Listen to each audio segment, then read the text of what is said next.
Hi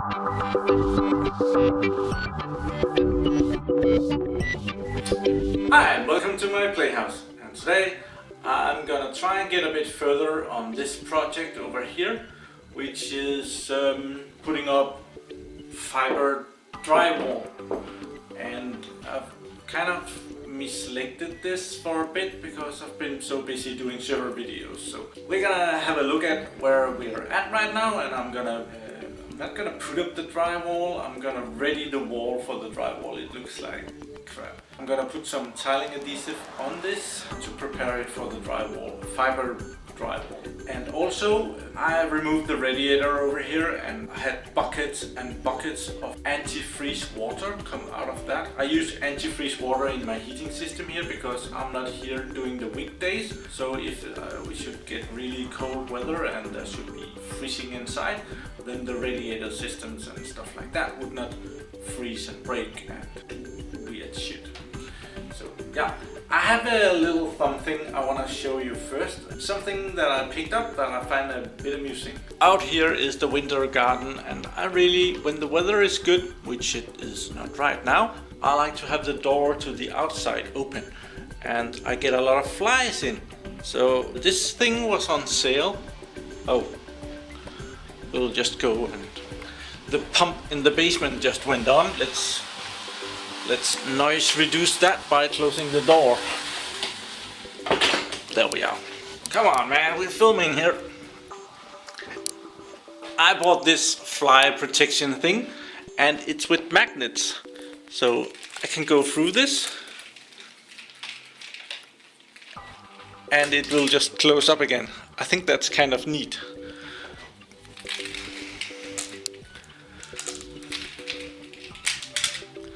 And we can just go through it, and it will close behind it. I think that's so cool in some way. Well, here is the radiator. I haven't thrown it out yet. I want all the fittings. I'm gonna take those off before I get rid of the radiator itself. The fittings are often the most expensive part of doing VVS work, plumbing work like this. Also these, I did this yesterday. I took these off, and I tried to disassemble this one. Didn't work for me. I was not really, this one can go down here in this gap, but I'm not really able to hold it tight enough to unscrew it. So I have to figure something else out there. And this one I have to disassemble as well. Some of it, these will probably just be thrown out. They're old, but the fittings, like, there's probably $2, $3, $4 each in these big ones, and this is probably $2. There's a lot of money in that. But out here is the antifreeze water, and I have a filter that, this is actually just a coffee filter. I pulled the antifreeze water through the coffee filter and down into this big canister, and now I'm gonna take the canister upstairs and fill it back onto the system. This is the inside of the coffee filter, and here is all the dirt that was in the radiator system. It's really fine powder. I think this is, there might be some metal parts in this. I'm just putting the lid on in the stupid thing if I should fall down the stairs. Okay, I carried this upstairs. It's almost full, so it's about 20 kilograms. And over here on the table I actually have some of the antifreeze that I use in my system. I kind of use the same antifreeze in my heating system that I do in my sun collectors.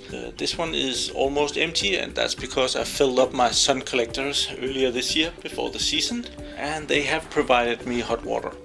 The big canister is too big and heavy to get up where I want it, so just go see that. I can't really remember if we've ever been up here. We have been up here on the other side, but This is the overflow tank of the antifreeze in my heating system. And this is the ceiling. It's kind of dirty and creepy up here. There's a lot of not utilized space up here. But I have to pour on, actually I redid this system a few years back because I was up here so often filling up the system that it was easier to have a like a tap for it. So I put this on so that it goes out here, so I can pull in the antifreeze that way. So let's go downstairs again. See if we can do this.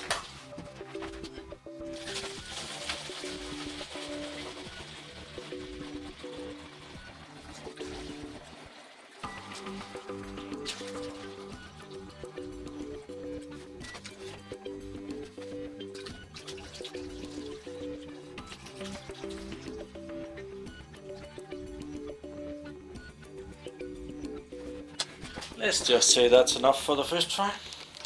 Okay, I actually have some tools laying around up here because it's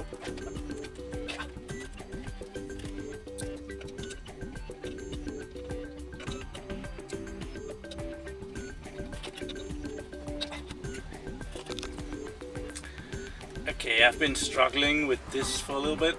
I've put a lid on here and that's absolutely in there for good right now. So I took off the next piece and I'm gonna go downstairs because it's very hard to work with this up here. So I'm gonna go downstairs and see if I can remove this. If that's not the case, well, I'll just exchange this elbow. I have brought it down here into the basement and I'm just heating it up with a heat gun. I'm just gonna heat it up for a little bit and see if it will give up the fight. Good things happen when stuff like this has been heated up. Well, this wasn't very easy. As you saw, I heated this up, gave it a couple of minutes and carried it up using a towel like this, and I tried and it wouldn't budge, wouldn't give up. So I found this stick and put that into the end of it, and I took this big wrench and I put that on. And after a couple of tries, it actually gave up. I think we can use a smaller one to get it out the rest of the way. Now it's a bit looser. I don't think I'm gonna reuse this. This was too much work and it has gotten a lot of damage.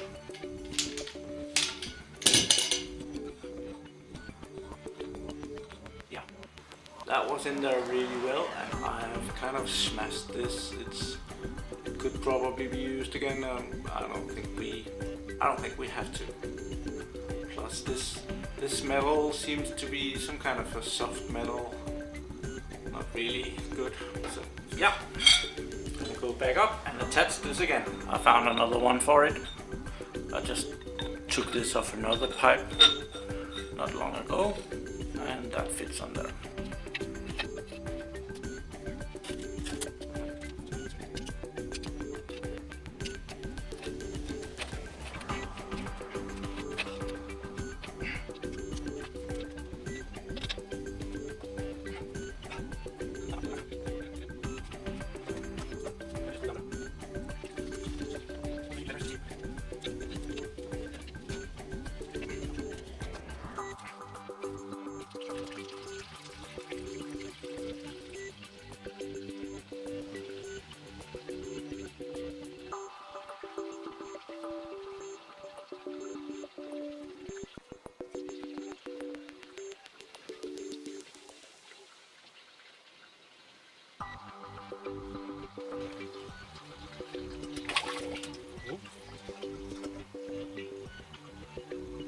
Well, that was one.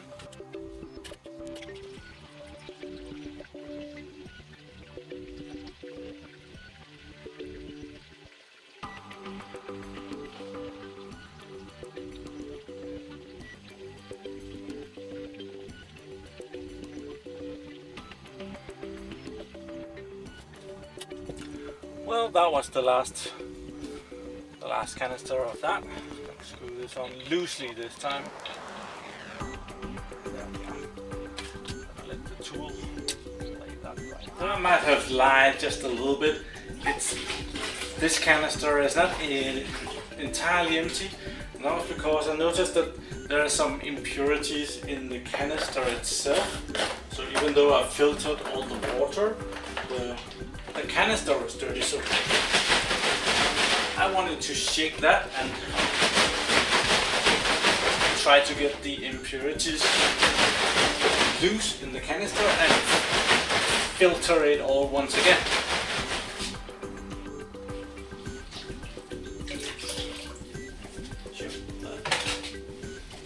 And I'll start filtering. Changed out, oh, you can't see that. I'll start filtering out the impurities again. It's a slow process. I normally just put in some of the water like this.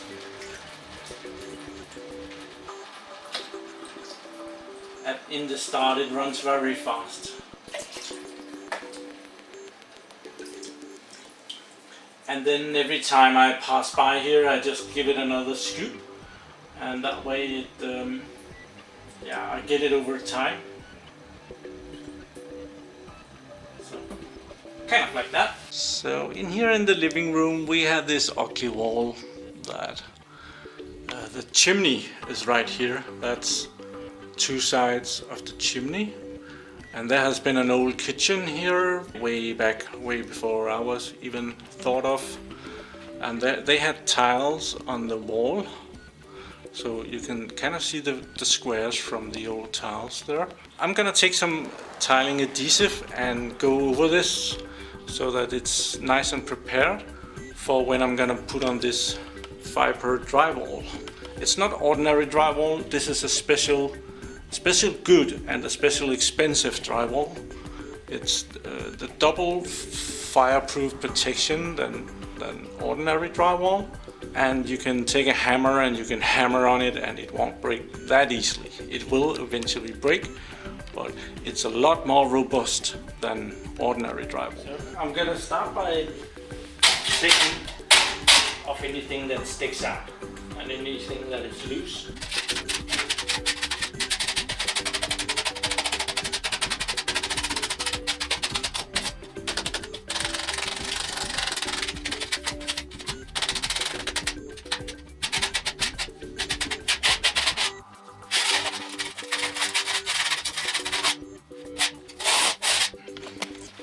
I think I'm gonna do this wall first, just all the way down this part of it. And in the middle of that I heard this lovely sound that I really could go without for some times without hearing. And apparently this thing that I did here is leaking badly. So, well, I'll have to do something about that. I'll shut it off and eventually this will stop going. There is some pressure in the radiators and that's pumping out a little bit of water, and I'll have to detach that and try again. This was not part of the plan. Down here I'm mixing up some tiling adhesive. We need to power on this thing.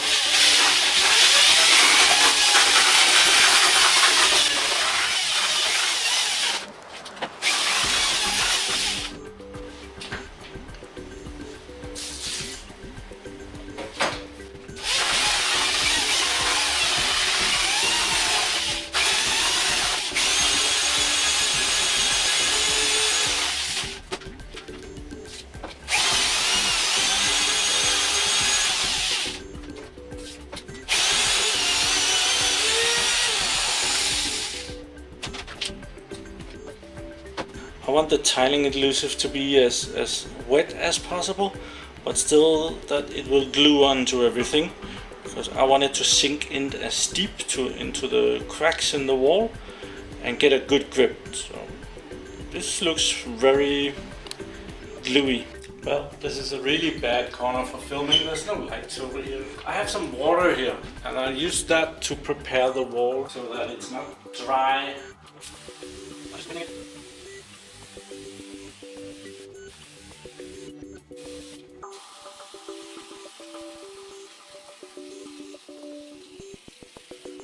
that will help the tiling adhesive to harden slower, and when it's hardened slower it becomes more hard, because otherwise the dry concrete inside would just suck out the water from the tiling adhesive, and it would dry really fast and it wouldn't be as strong.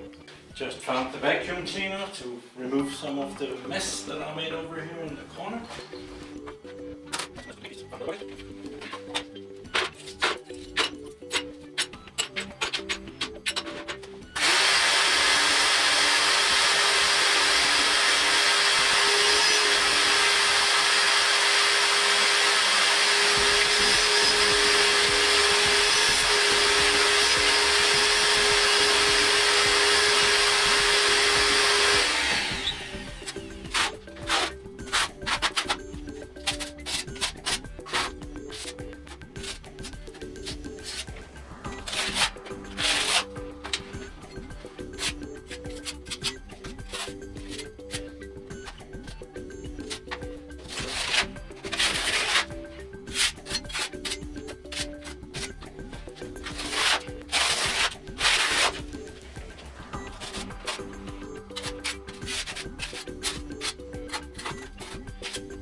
So I got this wall done. I had a little extra, so I did some over here, and also I started on the next wall down here. The thing up here was mostly because there was like a hole in there, and I'm not able to put that in at once because then it will be wobbly. This part over here is also kind of, I started that and then I ran out of tiling adhesive. So yeah, next weekend or next weekend after next weekend, I don't know what weekend it's gonna be, I would be ready to put on a piece of drywall on this part, and that will just look as good as this, and then there will come some kind of wallpaper on top of that and everything will be good. That was a bit of an update on a little of everything and a lot of nothing. So I hope you enjoyed it anyway. Do give me a thumbs up and leave a comment. Tell me I'm a complete idiot. It's always nice. But otherwise, thank you for watching this video. Do subscribe to my channel so that you can see me again. And have a really nice day. Bye bye.